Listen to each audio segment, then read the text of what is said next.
In front of me is HUAWEI P50 Pocket, and today I would like to show you how you can add screen lock on this smartphone. First of all, select Settings. Now you need to scroll down and select Biometrics and Password.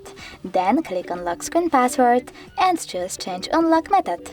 Over here, pick one of those. By tapping on the chosen one, I will go with Pattern and enter your login method over here. After that, you need to repeat it.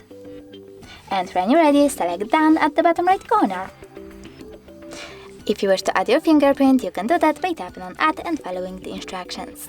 I don't want to, so I will go with Cancel, click on Home button, and now when I turn off my screen and then turn it back on, as you can see, Pattern is now required. Thanks so much for watching. If you enjoyed this video, leave a like, comment and definitely subscribe. Bye!